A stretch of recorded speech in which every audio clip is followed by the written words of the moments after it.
வணக்கம், வாழ்க வளமுடன். இன்றைக்கி என்ன சமைக்க போகிறோம் அப்படின்னு பார்க்குறீங்களா?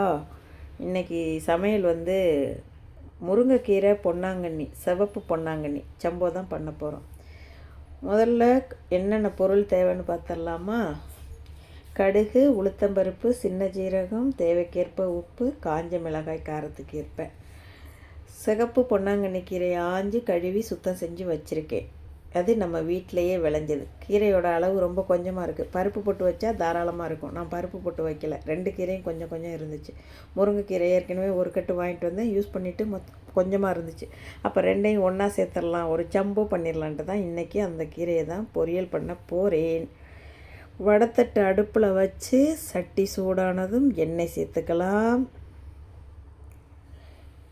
எண்ணெய் சூடானதும் நம்ம கடுகு போட்டுடலாம். கடுகு பொரிஞ்ச உடனேயே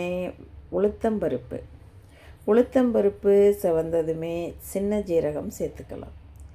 இது ரெண்டும் நல்லா பொரிஞ்சதும் காஞ்ச மிளகாய் சேர்த்துக்கலாம்.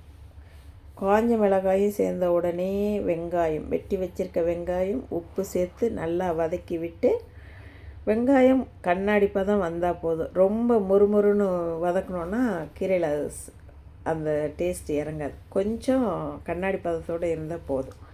அந்த டைமில் கழுவி சுத்தம் பண்ணி வச்சுருக்க பொன்னாங்கண்ணி கீரையும் முதல்ல போட்டு வதக்கிக்கலாம். ஒரு 2 to 4 நிமிஷம் அதை முதல்ல சேர்த்து வதக்கணும். ஏன்னா அதில் கொஞ்சம் காம்பு இருக்கும் இல்லையா, அது வேகணும். கொஞ்சம் லேட் ஆகும். முருங்கைக்கீரையோட பொன்னாங்கண்ணி கீரை கொஞ்சம் நேரம் எடுக்கும் வேகிறதுக்கு. அதனால் அதை சேர்த்து நல்லா வதக்கி விடணும். இந்த கீரையில் பார்த்திங்கன்னா நிறைய நன்மைகள் இருக்குது. கீரைனாலே நிறைய நன்மைகள். அதுலேயும் பொன்னாங்கண்ணி கீரையோட நன்மைகள் என்னென்னு சொல்ல முடியாது. அத்தனை நன்மைகள் இருக்குது.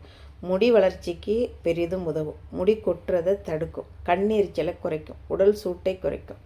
கண் பார்வை மேம்படும். அத்தனை விஷயங்களுக்கும் ஒரு அற்புதமான மருந்து தான் இந்த பொன்னாங்கண்ணி கீரை. முன்னாடியெல்லாம் பொன்னாங்கண்ணி எண்ணெயே விற்கும், பொன்னாங்கண்ணி தைலம்னு சொல்லிட்டு. அதை அன்னாடும் உணவாக எடுத்துக்கும் போது உடலுக்கு தேவையான அத்தனை சத்தையும் கொடுக்கக்கூடியது தான் இந்த பொன்னாங்கண்ணி கீரை. அதே மாதிரி அது கிடைக்கிற இடத்துல வாங்கிட்டு பயன்படுத்திட்டு அந்த தண்டை தூக்கி போடாமல் நம்ம வீட்டிலையே வச்சு நட்டு எடுத்திங்கன்னா இந்த மாதிரி கொஞ்சம் கொஞ்சமாக கீரை கிடைக்கும்.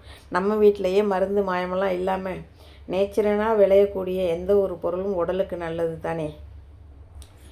நான் இந்த மாதிரி தான் நட்டு பறிச்சிருக்கேன். இந்த கீரையை சமைக்கும்போது எனக்குள்ளேயே ஒரு சந்தோஷம். நம்மளே பறிச்சிருக்கோம், நம்மளே நட்டுருக்கோம் அப்படிங்கிற மாதிரி. இந்த கீரையோட ருசியுமே வேறு லெவலில் இருக்குங்க. கீரையை வதக்கிட்டு இந்த கீரை ஒரு 2 to 3 நிமிஷம் கொஞ்சம் வெந்ததுக்கு அப்புறம் அது கூட முருங்கைக்கீரையை சேர்த்துக்கணும். முருங்கைக்கீரையும் சேர்த்து உப்பை செக் பண்ணிவிட்டு என்ன பண்ணணும், கடைசியாக தான் நம்ம தேங்காய் பூ சேர்க்கணும். முருங்கைக்கீரையும் அப்படி தான். இரும்பு சத்து மிகவும் உகர்ந்தது. உடம்புக்கு அவ்வளோ நல்லது அந்த முருங்கைக்கீரை. 2 கீரையும், ஒரு கீரையை சாப்பிட்டாலே அவ்வளோ நல்லது தருது. அப்போ 2 கீரையை சாப்பிட்டோன்னா ரெட்டிப்பு சக்தி கிடைக்கும் தானே. அதனால் எந்த கீரையாக இருந்தாலும் பயன்படுத்துங்க. கீரை பிடிக்காதுன்னு சொல்கிறவங்க கூட இப்படி பொரியல் பண்ணி கொடுத்தீங்கன்னா எல்லோரும் கீரையை விரும்பி சாப்பிடுவாங்க. சரிங்களா? இந்த கீரை கொஞ்சமாக இருக்குது, அந்த கீரை கொஞ்சமாக இருக்குன்னு எதையும் அலுப்புப்பட்டு தூக்கி போடாதீங்க. இந்த கீரையோட இப்போ முருங்கைக்கீரையோட எந்த கீரை சமைக்கலாம் அப்படின்னு பார்த்திங்கன்னா சிவப்பு பொன்னாங்கண்ணி, பச்சை பொன்னாங்கண்ணி அது சேர்த்து சமைக்கலாம். அப்படி இல்லை முருங்கைக்கீரை நிறையா இருக்குது, வேறு முருங்கைக்கீரையும் கொஞ்சமாக இருக்குது அப்படின்னு நினச்சிங்கன்னா அது கூட இன்னொரு கீரை என்ன சேர்க்கலான்ட்டு பார்த்திங்கன்னா மணத்தக்காளி கீரை சேர்த்து செய்யலாம். மணத்தக்காளி கீரை கொஞ்சமாக இருக்குது, வேறு எந்த கீரையோட செய்யலாம் அப்படின்னு பார்த்திங்கன்னா தவுசு முருங்கைக்கீரை. அந்த கீரையோடு அதை சேர்த்து செய்யும்போது மணத்தக்காளி கீரையில் சிறு கசப்பு இருக்கும். ஆனால் தவுச முருங்கைக்கீரையில் ஒரு இனிப்பு சத்து இருக்கும். அந்த இனிப்பும் அந்த கசப்பும் ஒன்று சேரும்போது அந்த டேஸ்ட்டு வேறு லெவலில் இருக்கும். அது மாதிரி ஒரு சில கீரைகளை ஒரு சில கீரைகளோடு சேர்த்து பொரியல் பண்ணுறதுக்கு நல்லாயிருக்கும். கொஞ்சமாக இருக்குன்னு நம்ம செய்யாமல் விடுறோம் இல்லையா. அதனால் எந்தெந்த கீரையை எதோட சேர்த்து சாப்பிட்றோங்கிறது தான் விஷயமே இருக்குது. எதையும் வீணாக்காதீங்க. கீரையில் அவ்வளோ மருத்துவ குணங்கள் இருக்குதுங்க. அந்த மாதிரி கீரை கிடைக்கும்போது பயன்படுத்துங்க. உங்கள் வீட்டு பிள்ளைங்களுக்கும் பெரியவங்களுக்கும் கொடுத்து ஆரோக்கியமான ஒரு வாழ்க்கையை வாழ்கிறதுக்கு நம்ம அடுப்பங்கரையில் தான் ஒரு அருமையான மருந்து இருக்குது. அதுதான் இந்த கீரை வகைகள்.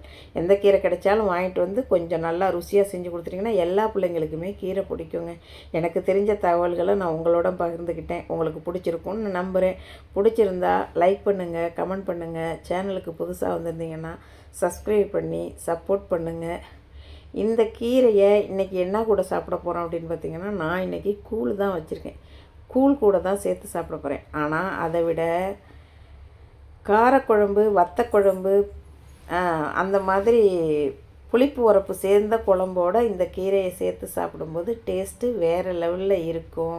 எனக்கு பிடிச்சிருக்கும், உங்களுக்கும் பிடிக்கும்னு நம்புகிறேன். அடுத்த வீடியோவில் சீக்கிரமே சந்திப்போம். இப்போதைக்கு உங்களிடம் இருந்து விடைபெற்று கொள்கிறேன். உங்கள் அன்பு தோழி மகேஸ்வரி. டாட்டா, பாய். வாழ்க வளமுடன்.